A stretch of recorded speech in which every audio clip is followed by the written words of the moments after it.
Buenas tardes. Quiero agradecer que me hayan invitado a los organizadores, al doctor Buenaventura Clotet y especialmente al doctor Kahn.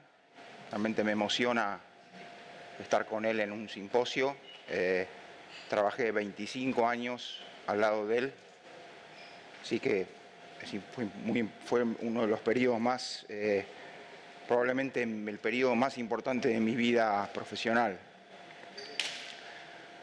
Como decía Freud, cuando dio sus conferencias en la Universidad de Columbia, les traje la peste, pero les traigo otra peste.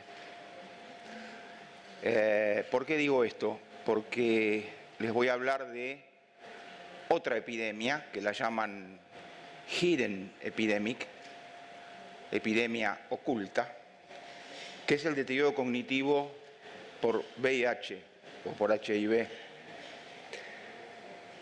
El deterioro cognitivo por HIV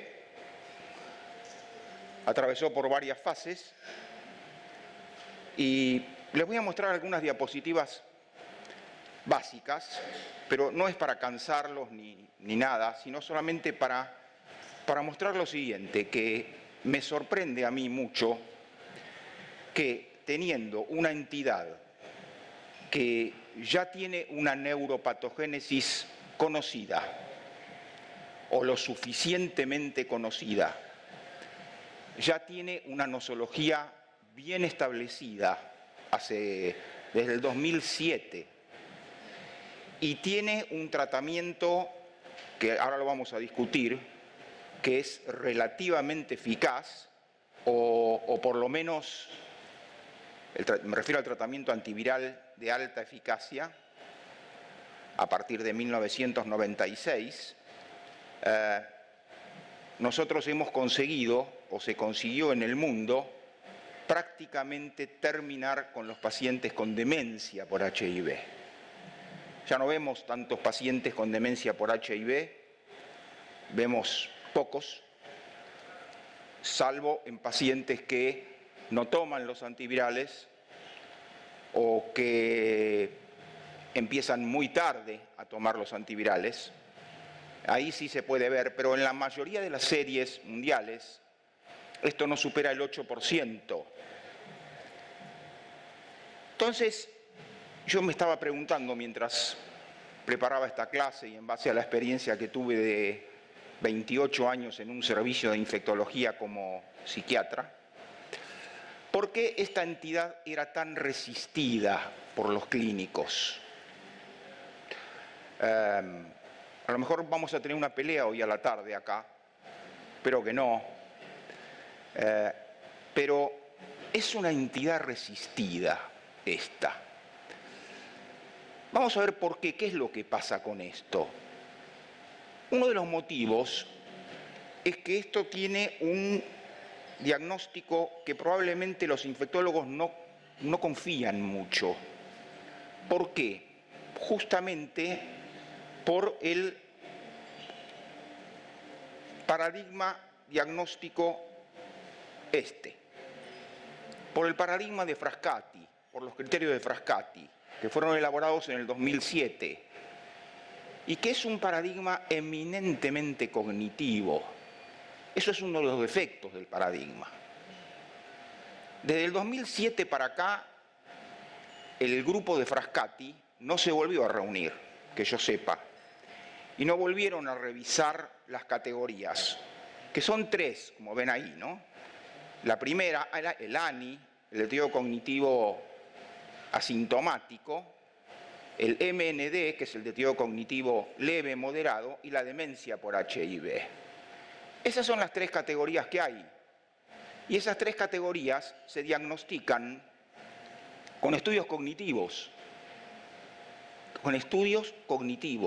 Y acá en los países, llamémosle, digamos, en los países pobres, o en los servicios que no tienen grandes recursos, es muy difícil hacer este tipo de diagnóstico, es muy difícil acercarse al deterioro cognitivo por HIV. Esto quiero que lo tomen como que no estoy culpando a los médicos infectólogos, estoy diciendo que esto es un tema complejo. Cuando digo que esto tiene lo siguiente. Sabemos cuál es el input, digamos. Sabemos el proceso, lo conocemos. Y sabemos el delivery. Sabemos las tres cosas. Estamos bastante bien parados con esto. ¿Por qué esto no se lleva a la práctica? Ahí está la cuestión. ¿Por qué existe este gap, esta brecha? Porque los infectólogos hacen una especie como se dice en inglés, neglected, o sea, que lo ningunean a esto. Puede ser, pero no creo eso. Eso puede tener que ver con la manera como se percibe. Por ejemplo, fíjense en lo que pasó cuando se hicieron las preguntas que inauguró la charla de hoy en el simposio. Solamente un 10% de las respuestas de este auditorio vinculó el deterioro cognitivo y la demencia con el envejecimiento. Eso me llamó la atención, porque el deterioro cognitivo es uno de los marcadores más importantes del envejecimiento. Inclusive con la boutade, el chiste de Waldo, que es el deterioro de la memoria, eso es deterioro cognitivo. Entonces, fíjense la percepción que la gente tiene de que el deterioro cognitivo no está relacionado con el envejecimiento o está poco relacionado con el envejecimiento. Empecemos por el input. Le digo 2 o 3 palabras para no abundar, para que vean que el input, o sea, la neuropatogénesis, es bastante conocida, es el lugar que más se sabe, que es que el virus del VIH no es solamente un virus linfotropo y ahí termina la cosa, es un virus linfotropo y neurotropo. Lo que pasa es que es un virus neurotropo indirecto, no es un virus como el virus de la polio, que ataca directamente la neurona, va a fulminar la neurona, no. Este es un virus más artero, este es un virus que se mete en el cerebro, vamos a hablar del cerebro, se mete a través de los linfocitos o linfomacrófagos infectados, atraviesan la barrera hematoencefálica y una vez dentro del cerebro, digamos, una vez ingresado el virus al teatro cerebral, ahí se produce un desastre. Y se produce un desastre en un porcentaje muy alto de los pacientes. En este momento, el HAND, el HIV Associated Neurocognitive Disorder, o sea, el deterioro cognitivo por HIV, en la mayoría de las series está presente en un 30% de los pacientes. Y estoy hablando de pacientes avirémicos, pacientes que están indetectables, donde el tratamiento sistémico con las drogas CART, el régimen CART, el que ustedes quieran, sobre todo ahora que se usan los inhibidores de la integrasa y que estos tienen una excelente penetración en el sistema nervioso central, muy bien, el paciente está indetectable, menos de 50 copias, menos de 30 copias, indetectable, pero tiene deterioro cognitivo por HIV. Este virus, a través de estos linfocitos, ataca células de la glía. El delivery, tenemos input, neuropatogénesis indirecta, y el delivery de esto, el delivery clínico de esto, es el deterioro cognitivo por HIV, que tiene detrás la muerte neuronal, la apoptosis neuronal, sobre todo en zonas como el hipocampo, o el lóbulo frontal, o la corteza órbito-frontal, o la amígdala, etc., siempre es en el cerebro, nunca es subcortical, perdón, tentorial, subtentorial quise decir. Siempre es en el cerebro. Si hay lesiones como estas que ven acá, o estas que ven acá, infratentoriales, eso no es el virus del VIH, esa es otra cosa. Eso se puede deber, si es infratentorial, a la leucoencefalopatía multifocal progresiva, otra de las infecciones oportunistas de los pacientes con VIH. Esta es una enfermedad del cerebro que produce esto que ven acá. Esta es una imagen típica, la esclerosis periventricular. Esto en todos los hospitales que disponen de resonancia se puede ver. Lo mismo que acá. Acá ustedes ven estas lesiones que en las imágenes T2 weighted de la resonancia aparecen de esta manera, con estas manchas blancas. Muy bien. El paradigma de Frascati es un paradigma que va a haber que revisarlo, porque es un paradigma eminentemente cognitivo y no tiene en cuenta algunas manifestaciones conductuales que se asocian al deterioro cognitivo por HIV, que son esas dos que ven ahí. Sobre todo una que es apasionante, que hasta ahora no la he visto mencionar en las charlas que me precedieron, que es la apatía. Después va a haber una charla sobre ansiedad, depresión, etc. La apatía es un cuadro que es completamente distinto al de depresión. La apatía es un cuadro mucho más terrible que la depresión, porque la apatía no es conflictual. La apatía no se basa en un conflicto narcisista como los cuadros de depresión. Se basa en un aplanamiento afectivo, racional y volitivo enorme, lo que se llama el flattening. Nosotros los psiquiatras lo llamamos así. Es un cuadro terrible que se suele ver también en la enfermedad de Alzheimer, o en la enfermedad de Lewy Body, o en el Parkinson. Eso que todos decimos, tiene Parkinson, está deprimido. No, es apatía, que es peor, que es el paciente que no tiene motivación, que no se motiva ya más con nada, y que ningún psiquiatra ni ningún psicólogo conflictivista lo va a sacar adelante sin determinadas maniobras que a lo mejor con las preguntas podemos discutir. Pero hay que reconocer la apatía. La apatía es un marcador de deterioro cognitivo por HIV, más allá de las manifestaciones cognitivas.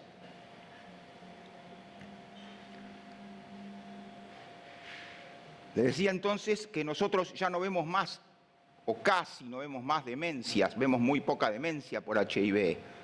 Vemos deterioro cognitivo por HIV. Sobre todo ahora en la era CART, vemos la forma intermedia, que es esta que ven acá, en la era HART, esta forma que está ahí pintada de verde, la forma más leve moderada. La forma ANI, la forma sintomática, digamos, en nuestros países es muy difícil diagnosticarla porque hay que estudiar los 7 dominios cognitivos y eso nosotros no lo podemos hacer en nuestros hospitales y muchas veces en los países desarrollados tampoco se puede hacer. Entonces, tenemos un input, la patogénesis, que la conocemos bastante, una neuropatogénesis indirecta, tenemos un proceso tóxico para la neurona por las proteínas virales, la GP120, la TAT, la BPR, que son tóxicas, que generan un ambiente neuronal inmanejable para la neurona, y la neurona va a la apoptosis y muere, y se produce el deterioro cognitivo como delivery clínico. Entonces, en la era pre-HART, nosotros teníamos una enfermedad infectológica, era una encefalitis. Yo me acuerdo cuando yo participaba de los rounds en el Hospital Muniz, al comienzo de la epidemia, los médicos decían, los infectólogos, con razón, decían está encefalopático. No decían tiene deterioro cognitivo, porque ese no es un lenguaje de los infectólogos. El lenguaje de los infectólogos es está encefalopático. Es verdad. Para nosotros, en neuropsiquiatría, tiene deterioro cognitivo. En la era HART tenemos una encefalopatía por HIV, ¿sí? Pero que es protracted, o sea, está como retenida. No es aguda, como la encefalopatía del COVID. Es así, es aguda. Es por una tormenta citoquímica, es terrible, es un incendio, no es esto. Es algo retenido, que se instala sordamente y que progresa y que resiste el tratamiento antiviral. Este virus, que está dentro del sistema nervioso central, se compartimentaliza, es decir, se adapta al teatro cerebral y muchas veces hace un viraje genético y aparecen especies genéticamente distintas, las del cerebro, que las que están actuando sistémicamente. Entonces tenemos un DNA viral diferente, un genoma viral cerebral distinto a nivel sistémico que a nivel cerebral. El envejecimiento acelera todo esto. ¿De qué manera? Hoy en día sabemos, por un montón de trabajos que se han publicado, lástima que no está Waldo, porque hubiéramos tenido probablemente una charla intensa, que el paciente con HIV se pone viejo a los 50 años, no a los 65 como podría pasar a todos. A los 50 años ya tenemos otro paciente y ahora hay muchos que tienen más de 50 años, muchísimos. De manera tal que cuando un paciente con HIV tiene más de 50 años, cuidado, porque ese es uno de los la edad es un marcador de potencial deterioro por HIV. Se produce un efecto aditivo y sinergístico, es decir, interactúan.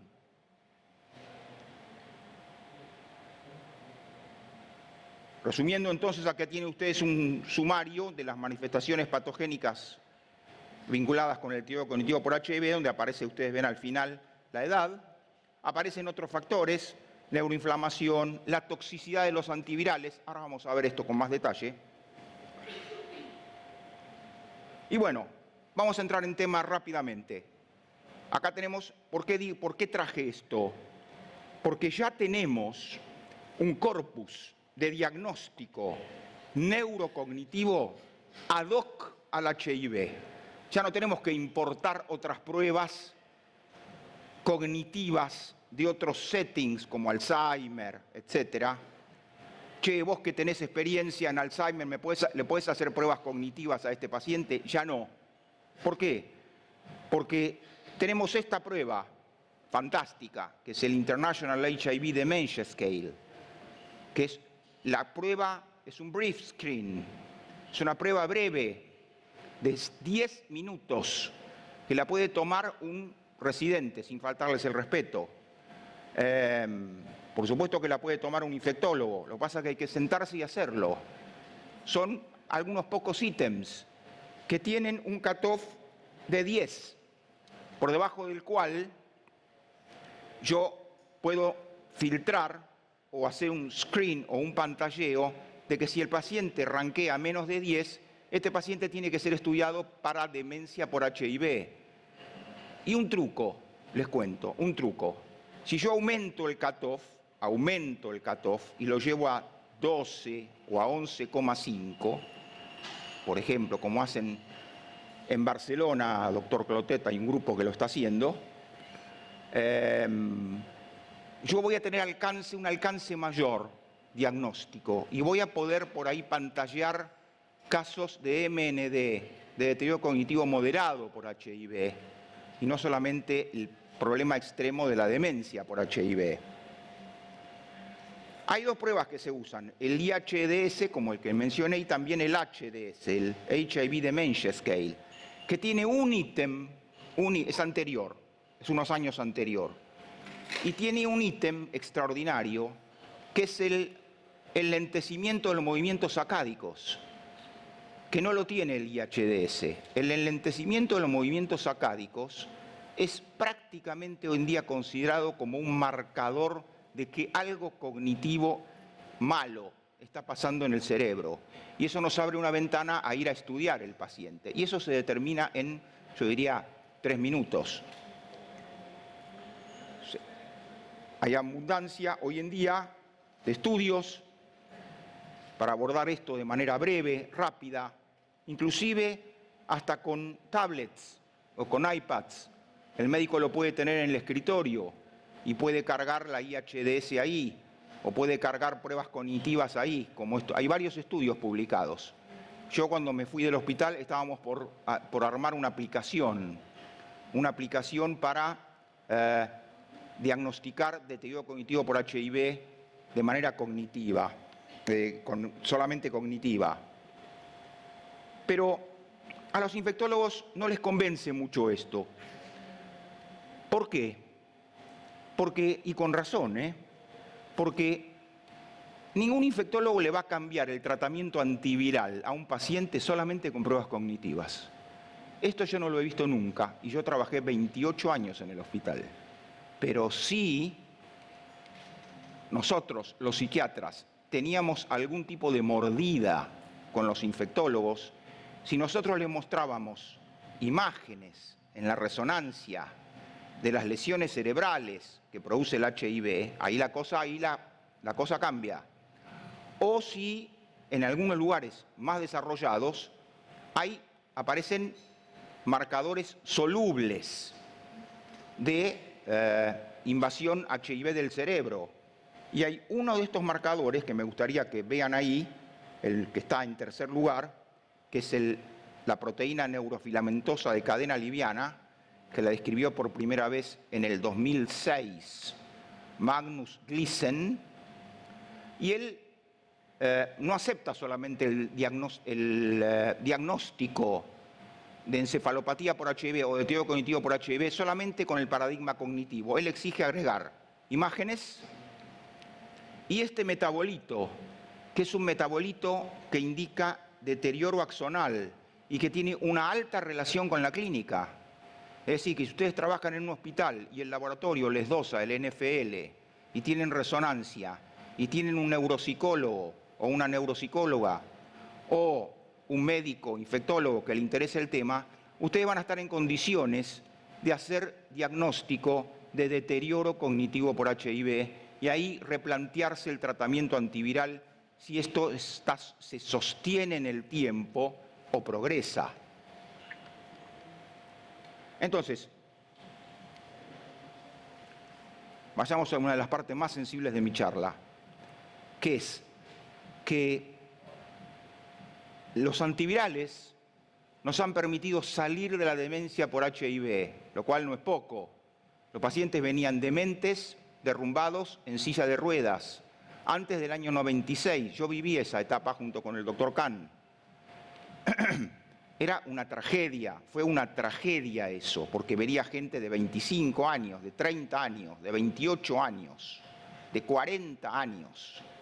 Ahora tenemos otro tipo de problemática. Ahora tenemos la problemática de la gente que tiene más de 50 años, que asocia el deterioro cognitivo senil con el deterioro cognitivo que produce el HIV. Nosotros tratamos esto con antivirales, o mejor dicho, ustedes. Llega un momento que acá se puso algo fascinante, que es que el tratamiento de alta eficacia con las drogas antivirales bajan la carga viral mucho, las llevan a niveles indetectables, ok. El paciente se mantiene avirémico a nivel sistémico, pero llega un momento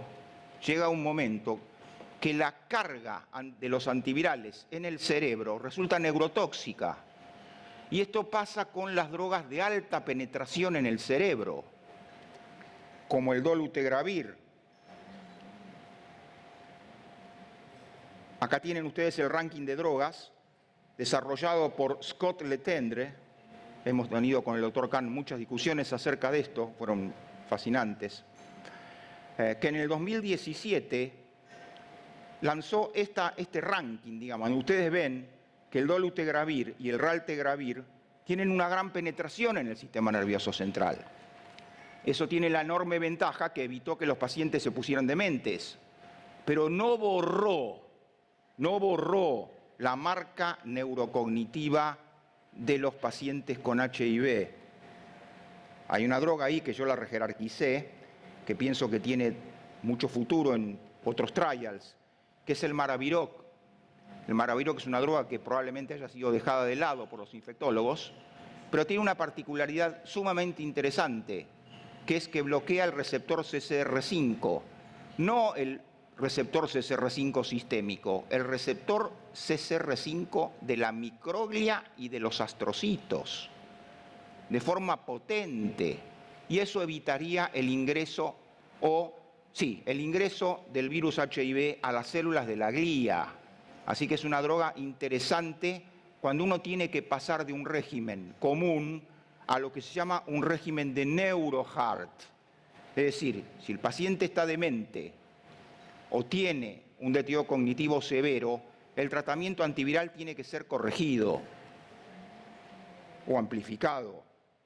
Esta diapositiva la muestro porque me gusta mucho, es muy vieja, miren de qué año es. Es cuando el doctor Peter Porteghis en Holanda utilizó el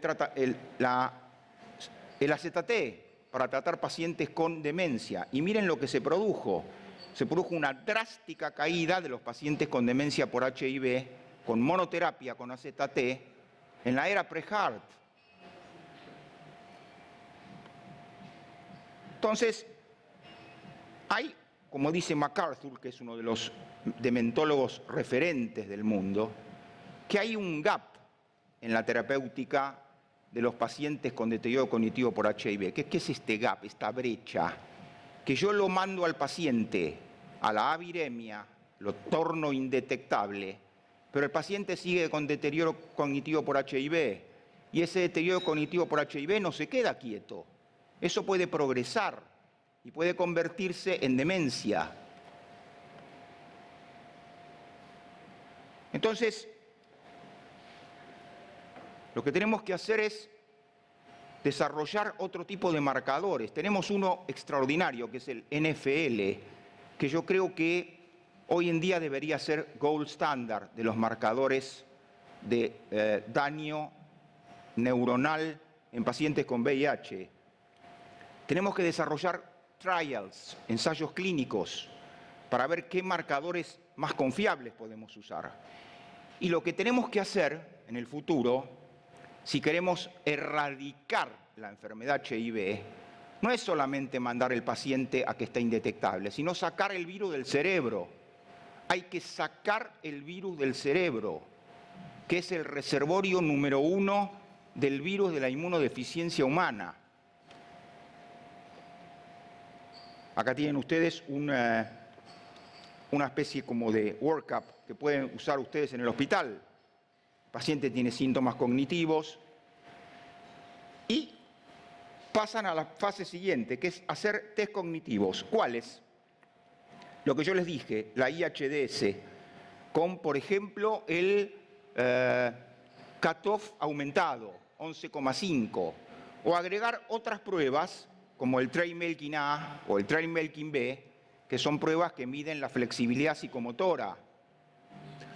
Entonces, con estas dos pruebas, muy rápidas, este es un brief screen, que la pueden hacer en cualquier servicio, con gente de buena voluntad, y ahí ya podemos tener un panorama, si le adosamos las imágenes estructurales que les mostré y el marcador NFL, ahí sí puede ser que los clínicos se convenzan de que el paciente tiene deterioro cognitivo y que hay que hacer algo con el tratamiento antiviral. Cuando un paciente tiene más de 50 años, se produce lo que se llama el famoso accelerated aging. A lo mejor Waldo no está de acuerdo con esto, me parece Waldo se refería a la parte sistémica. Y esto me consta porque yo lo he visto en el hospital. Los pacientes que tienen más de 50, un paciente HIV de 50 años es lo mismo que un paciente no HIV que tiene 65 años, desde el punto de vista cerebral. Cerebral, estoy hablando, cerebral. El HIV acelera el envejecimiento cerebral y esto no es una pavada, no es que esto no existe más, esto se ve en la clínica, se ve en las imágenes. Por otro lado, el HIV acelera o trastoca también el metabolismo beta-amiloide, caro de la enfermedad de Alzheimer. Por ejemplo, el HIV aumenta la deposición amiloide. Entonces se produce como una especie de sobrelapamiento, un overlapping, entre enfermedad de Alzheimer y deterioro cognitivo por HIV. Esto pasa en personas que tienen más de 50 años. Esto daña el hipocampo, los ganglios de la base. El hipocampo es el centro de la memoria. Los ganglios de la base, sobre todo el sendero nigroestriatal, es el que establece la función motora y el de los movimientos involuntarios.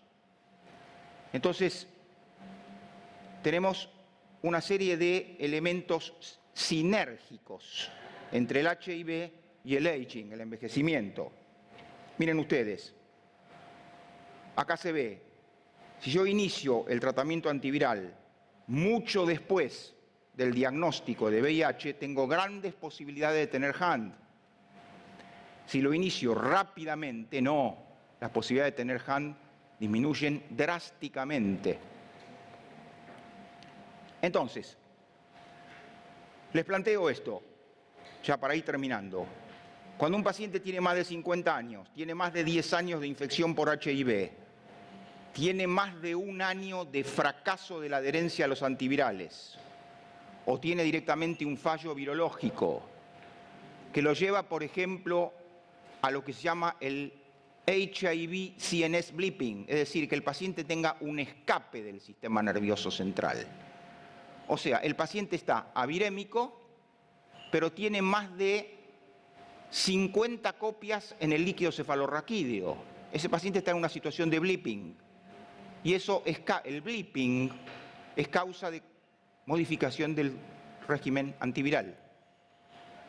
Lo mismo pasa con los pacientes que tienen un uso problemático de drogas, sobre todo con la cocaína. La cocaína tiene un efecto parecido a algunas de las proteínas del virus del HIV a nivel de la toxicidad neuronal. Y por último, la apatía, que se las vuelvo a jerarquizar. Si alguien tiene apatía sostenida, por lo menos durante 6 meses, y es HIV positivo, tiene que ser evaluado para deterioro cognitivo por HIV. Finalmente, entonces, les digo que es muy peligroso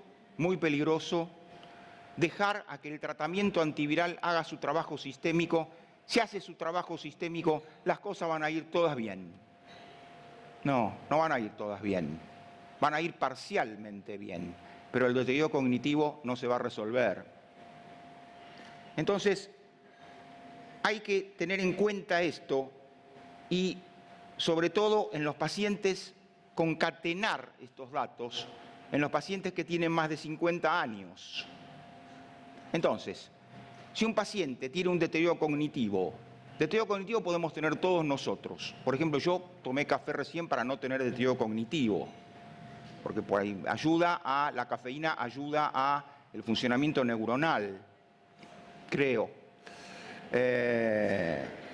Ahora, si un paciente, los adolescentes tienen deterioro cognitivo, pero se les pasa, duermen y se les pasa el efecto del alcohol, se les pasa el efecto de la cocaína o el de la marihuana, y ya no tienen deterioro cognitivo. Ese no es el deterioro cognitivo por HIV. Es el deterioro cognitivo que no pasa, que se instala, que es insidioso, que empieza a afectar dos cosas, me interesa señalarles. Primero, puede afectar la adherencia a las drogas. Cuidado. Si afecta a las drogas, a la adherencia a las drogas antivirales, mucho cuidado con esto. Segundo, que puede interferir con las tareas habituales del paciente esto. Y muchas veces uno tiene tendencia a relacionarlas con otros factores comórbidos. No porque está cansado, no porque trabaja muchas horas, no porque está tomando metformina, no porque está tomando benzodiazepinas, etc. Y no estudia al paciente, no lo evalúa para esta cuestión. Muchas gracias por haberme escuchado.